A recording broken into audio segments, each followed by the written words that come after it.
The battlefield was silent, too silent, before the storm. Blood soaked the ground where heroes once stood together.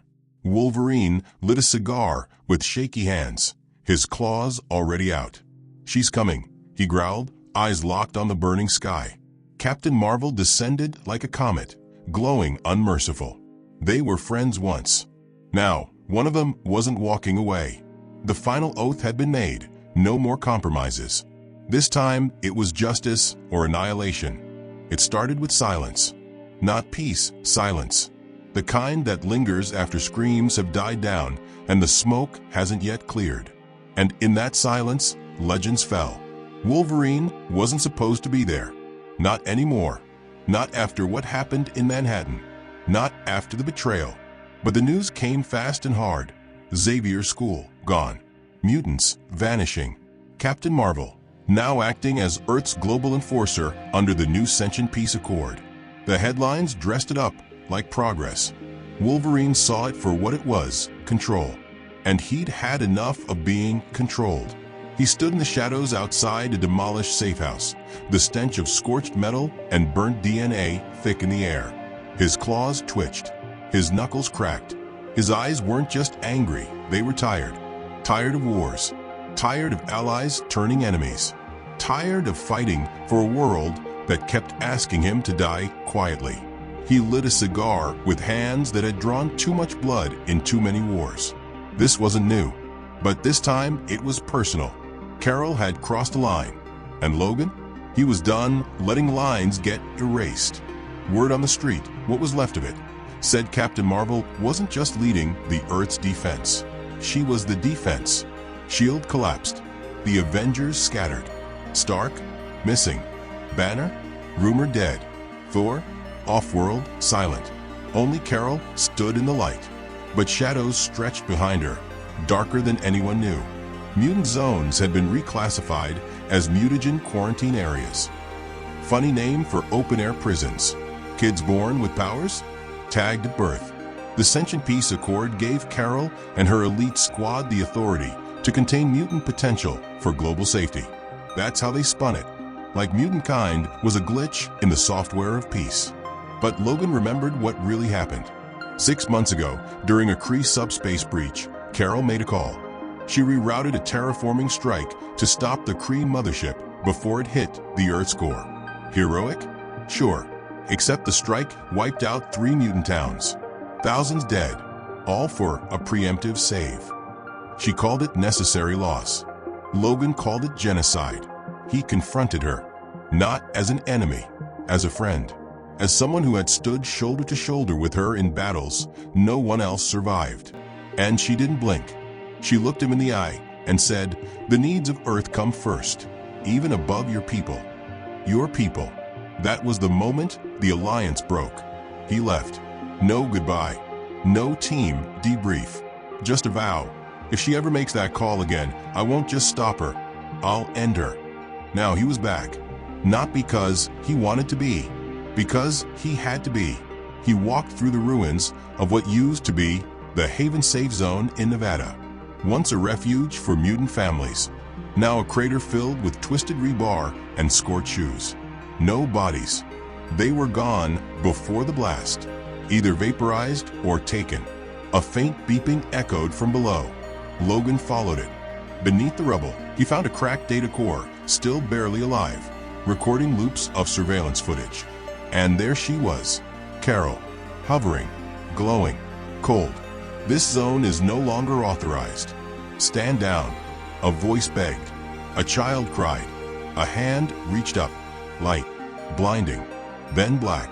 The footage ended. Logan stood frozen, not in fear, in fury.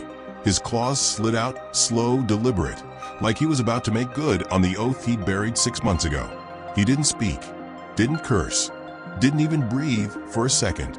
Then he crushed the core with one hand, turned, and vanished into the smoke. Across the skies, the government broadcast a new message every hour. Peace is the only way forward. All unauthorized enhanced beings will be relocated for assessment. Trust in the accord. But trust was already broken. The whispers started again. Underground. in the mutant channels, in the shadows. Logan's back. The Wolverine is hunting again. They said it like a ghost story, a warning, a prayer. Meanwhile, Carol stood at the United Earth Assembly podium, declaring the next step in peacekeeping protocols. A full sweep of all remaining mutant pockets by dawn. Reporters applauded. Cameras flashed. But somewhere, in the dark veins of a forgotten subway tunnel, a wall was marked with 3 claw slashes and one word: soon. Because this time, Wolverine wasn't looking for redemption. He was coming for reckoning. It started with screaming.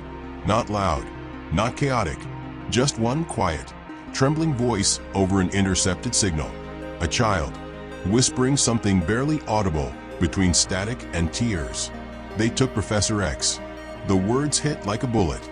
Not a rumor, not a guess. A direct feed from what was left of the Xavier Institute, burned into the earth 3 nights ago during a targeted compliance raid. Logan stood in a freezing wind on the edge of a mountain communications outpost. The tech who gave him the recording was already gone. Smart move. Anyone caught with unauthorized mutant data now faced off the books reprogramming by Carol's peacekeepers.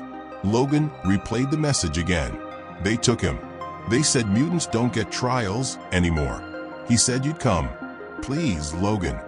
He didn't flinch, didn't blink, just stared at the snow like it had insulted him. Then he crushed the receiver in his fist and walked into the storm. Captain Marvel had crossed the line again, and this time there were no Avengers to stop her. Stark, still missing. Steve Rogers disappeared after refusing to sign the accord. Black Panther? Wakanda closed its borders the second mutant internment rumors became real.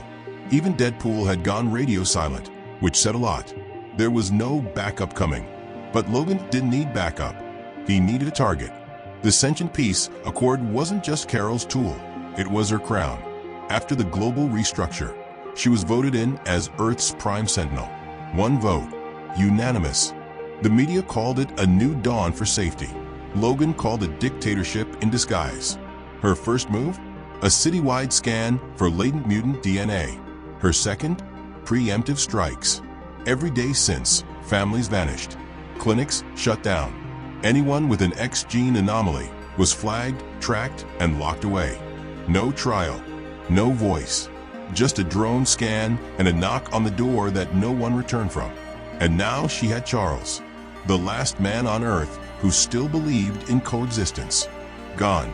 Logan's boots hit the underground floors of a hidden refuge known as the Root.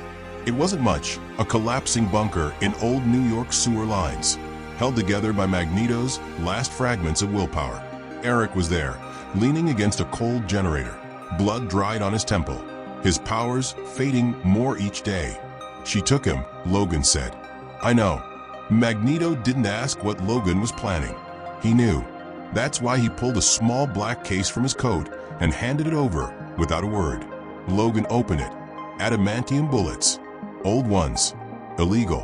One carved with the initials, CD. Carol Danvers. No one gets that close to her anymore, Magneto said quietly. I will. You'll die. Logan slid the case into his belt. I'm not dying. I'm finishing. The Root wasn't just a hideout. It was a graveyard of forgotten heroes. A shattered Captain America shield hung from the ceiling like a memorial. Pieces of Vision's AI core blinked slowly in a dusty jar. And on the far wall, a cracked photo of the original X-Men, half-burned. Only Logan's face still clear. Somewhere deep inside, he hoped Charles was still alive. But hope didn't drive him anymore. Rage did. His next stop was an old Stark satellite relay, repurposed into a tracking station by resistance techs. He jacked in through neurocode and ran one command: locate Xavier. The system hesitated, then blinked. Location: Facility 07, Titan Zone, restricted airspace. Of course, Carol wasn't holding him on Earth. She took him off planet. Facility 07 wasn't public knowledge. It didn't exist on any maps. A low-orbit, high-surveillance detention base for the dangerous enhanced. Rumored to house less than 10 prisoners. Maximum security. No visitors. No exits. Logan looked at the blinking coordinates like they were taunting him. He memorized them, then destroyed the terminal. Back in the route, he gathered what little gear he had left. No jet, no army, no plan that anyone would call sane. Just one mutant with unbreakable bones and a score to settle. But before he could leave, a figure stepped out of the shadows. Natasha, Black Widow. "You're really going after her," she said, eyes cold as ever. "She took him. She'll kill you. She's already killed enough of us. I'm just breaking the habit." Natasha didn't smile. She never smiled anymore, but she pulled something from her jacket. A Stark Phase cloaker, old model, still functional. "You'll need this." She scans every heat signature in orbit now. "If you're not invisible, you're ash." Logan took it without thanks. She understood. No time for goodbyes, only debts. One last nod. Then he was gone. Across the world, screens flickered with broadcasted updates from Carol's press team. "Earth is finally free from unpredictable threats," they said. "We are united under one banner. We are safe." But in the background, satellites went dark, one by one, because someone was coming. Someone who didn't care about banners, or broadcasts, or peace talks. Someone who wasn't interested in playing by the new rules. The Wolverine was off the leash, and Captain Marvel was about to remember why that's a problem. The sky split open when the drop pod cracked Earth's upper atmosphere. No alarm was triggered. No satellites tracked it. It fell fast, hot, and silent, cloaked in stolen Stark tech, powered by rage and old grudges. Logan had entered orbit like a ghost, and now he was burning his way through it like a bullet aimed straight at Facility 07. Inside the pod, his claws tapped the metal floor with each second. No breathing, no blinking, just calculation. He'd studied the base's layout from partial schematics, buried in a forgotten Wakandan archive. He had 20 seconds from impact to breach the shield perimeter, 30 more before the internal turrets activated.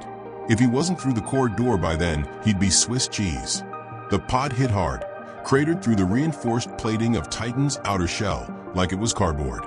Sparks exploded, alarm screamed, red light snapped on. He was already out of the pod before the base's AI even registered a life form. Wolverine moved like a blade, low, silent, lethal. Two guards in exo armor turned the corner. They didn't finish their warning before his claws cut the air. One dropped instantly. The other managed to trigger his stun baton. It shattered against Logan's ribs, barely slowing him down. More soldiers swarmed the halls. Not human, drones. Synthetic hybrids Carol had designed personally. Human reflexes with Kree durability. He remembered when she showed him the first prototypes and called them non-lethal pacifiers. Now they looked like an army of soulless enforcers. They surrounded him. No talking, no hesitation. The kind of soldiers made to end fights, not warn. Logan let them try. The hallway lit up with metal-on-metal violence. Claws slashed through armor. Sparks showered the walls.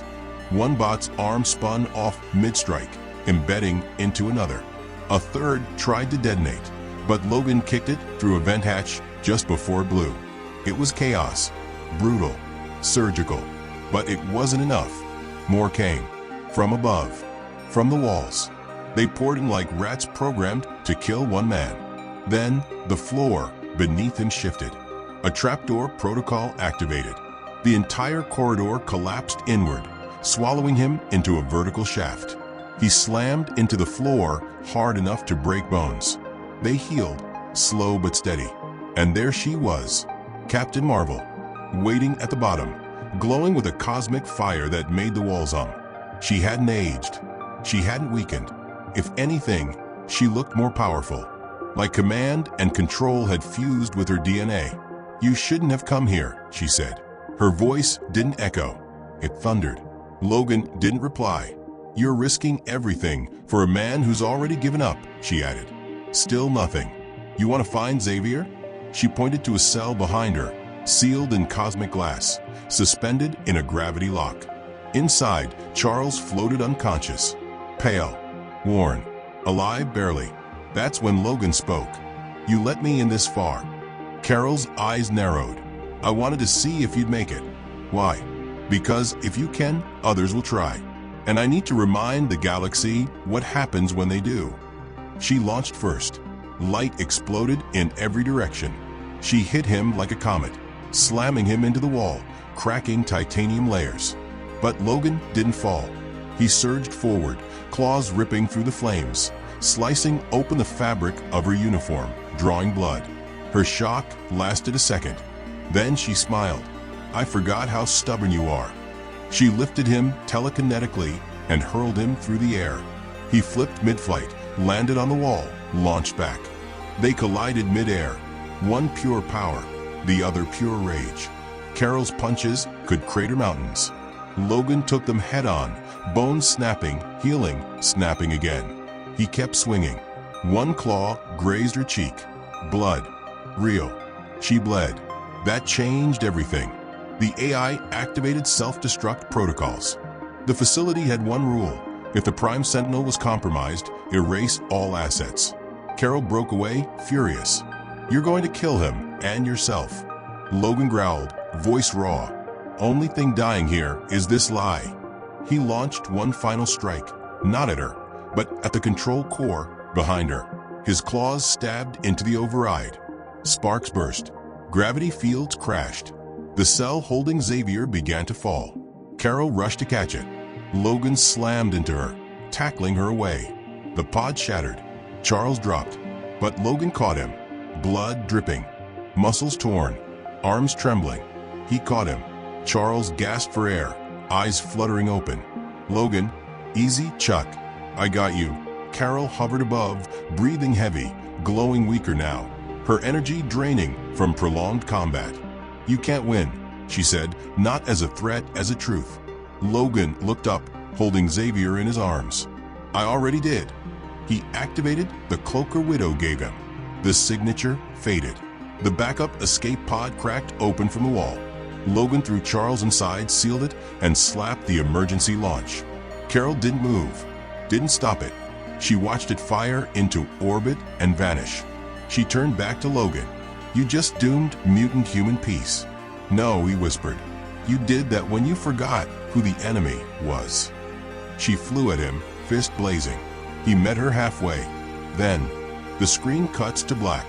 No resolution, no aftermath. Just the echo of impact and one final whisper. This war isn't over. Smoke hung in the air like a memory that refused to fade. Sparks hissed from broken consoles.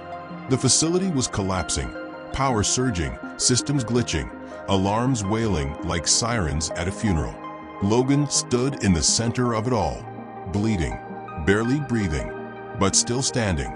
Carol floated above him, her body glowing like a dying star. Her flight was shaky now, chest rising fast. Her punches hadn't landed clean in minutes. She was pushing past her limits. The difference? Logan didn't have limits. He dragged himself up from the floor, bones cracked, healing slower with every breath. But his eyes were locked on her. Not afraid, not impressed, just ready. I warned you, she said, voice rough, half cosmic, half human. I offered peace. You offered cages, he rasped. Big difference. You think I wanted this? She flared up, energy pulsing off her skin. Every decision I made was to stop the world from tearing itself apart again. And how many did you burn to keep it together? She didn't answer. She knew the number. She saw them in her sleep. Carol blasted forward, a streak of light, arms out. Logan moved in sync, claws spinning like turbines. They collided again. The impact ruptured the floor. Metal screamed beneath their feet. She struck high, he ducked low. She fired a photon blast. He deflected with one broken claw, took the hit with his chest, and still lunged. One strike landed. Not clean, but deep. His claw pierced her side. The glow dimmed for a second. She gasped, not in pain, but in realization. He could win. That scared her more than the wound. They broke apart, both stumbling. I looked up to you, she said through gritted teeth. You were a legend. Now look at you. just a relic swinging metal at the future. Logan wiped blood from his mouth. No, I'm the last reminder that you can't rewrite right and wrong with a glowing fist. She growled, surged forward, fist cocked back for the final blow. He didn't dodge. She hesitated, just for a second. That second cost her. Logan twisted, sidestepped, drove his claws into the gravity stabilizer at the heart of the chamber. The room shuddered. Weight shifted. Walls bent. The artificial gravity field imploded in on itself. Carol lost control. Her flight faltered. She spiraled, slammed into the floor. The lights died. Silence. Only the red emergency glow remained. Logan limped toward her. She tried to rise, but couldn't. Her limbs wouldn't listen. Her energy flickered like a flame in the wind. He stood over her, claws dripping, one eye nearly swollen shut. "Do it," she spat. He raised his hand, then paused. Not out of mercy, out of choice. "I'm not you," he whispered. He retracted his claws and turned away. That, more than any wound, broke her.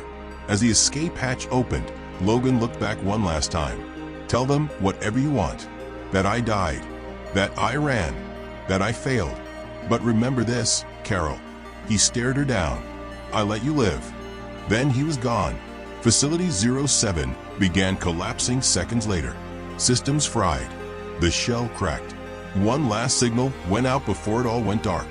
A whisper across galaxies. "Mutants live. Wolverine lives. The war begins now." The pod tore through Earth's atmosphere like a meteor on fire. Inside, Charles Xavier lay unconscious, heart steady but faint, wrapped in layers of thermal mesh. Beside him, Logan gritted his teeth, his skin half burned, blood still dripping, hands trembling. He didn't care. He kept his grip on the controls like his life, and theirs depended on it. Because it did. They crashed down in the ruins of what was once Genosha, now just ash and twisted metal, untouched by the world because it was already written off. A perfect hiding place for ghosts. Logan staggered out, carrying Charles on his back like a soldier dragging his commander through the war zone. He didn't stop walking until he reached the underground chamber buried beneath the rubble, a vault he helped Magneto build long ago. No one knew it existed but the dead. Now it held the future. He laid Charles down, activated the stasis field, and finally let himself collapse. He didn't black out. He didn't allow himself the weakness. He just sat there, breathing, bleeding, remembering. They would come for him. Eventually. He knew that. Carol wouldn't stop. Not after what he did. Not after how he did it. But for now, there was silence. And it wasn't the silence of defeat.